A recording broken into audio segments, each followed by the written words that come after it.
മക്കളെ, അമ്മാമ്മയുടെ ATM-ന്ന് പൈസ എടുത്തു തരോ? എടുത്തരാം മാമ. ഇങ്ങടേക്ക് എത്ര രൂപ എടുക്കണം? 125 രൂപ 50 പൈസ. ഓക്കേ, 50 പൈസ. 50 പൈസ ഇല്ലെങ്കിലും കുഴപ്പമില്ല, 125 രൂപ എടുത്താ മതി. അമ്മാമ ഈ ATM-ന്ന് 500 രൂപ എടുക്കാൻ പറ്റൂ? അതെങ്ങനെ? ഇന്നലെ ഈ ATM-ന്നല്ലേ എന്റെ കൊച്ചുമോൻ എനിക്ക് 105 രൂപ എടുത്തു തന്നത്. 395 രൂപ ബാങ്കുകാരി പിടിച്ചെന്നും പറഞ്ഞു. അവൻ കൊച്ചുമോനല്ല, അത് കൊച്ചു ഫുണ്ടാണ്. നിങ്ങൾ അവൻ പറ്റിച്ച്. എന്തായാലും ഞാൻ ഉള്ളത് എടുത്തോണ്ട് വരാം. പിന്നെ ഒന്നേ ഉള്ളൂ. അല്ല മക്കളെ, ഈ പിന്ന് വെച്ച് ATM-ന്റെ മൂട്ടിൽ കുത്തിയാലേ പൈസ വരുള്ളൂ. ഈ പിന്നല്ല, പിൻകോഡ് 695562. പിൻകോഡ് പറഞ്ഞ സ്ഥിതിക്ക് ഞാൻ ഈ ATM കൊണ്ട് പോസ്റ്റ് ചെയ്തിട്ട് വരാം. എങ്ങനെങ്കിലും അമ്മമ്മക്ക് പൈസ കിട്ടിയാ മതി. എനിക്ക് വേണ്ടത് ഈ ATM-ന്റെ പിന്നാണ്. അത് ഇതിന്റെ ബാക്കിൽ എഴുതിയിട്ടുണ്ട്.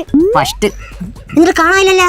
അതെ, കൊച്ചുമോന്റെ മാജിക് പെന്നിട്ടാണ് എഴുതിയ. ലൈറ്റ് അടിച്ചാലേ കാണാൻ പറ്റൂ. അല്ല, ഇതിന്റെ ചിപ്പ് എവിടെ? ചിപ്പ്? അത് സിമ്മല്ലേ, അമ്മമ്മ കട്ടിയത് ഫോൺ ഇട്ടിട്ടുണ്ട്. ഇനിയിപ്പോ എളുപ്പമല്ല, ഫോണിട്ട് കുത്തിയാൽ പൈസ അങ്ങ് വന്നോളും. അത് പറയണ്ടേ? ഏത് നമ്പറിൽ കുത്തിയ പൈസ വരും?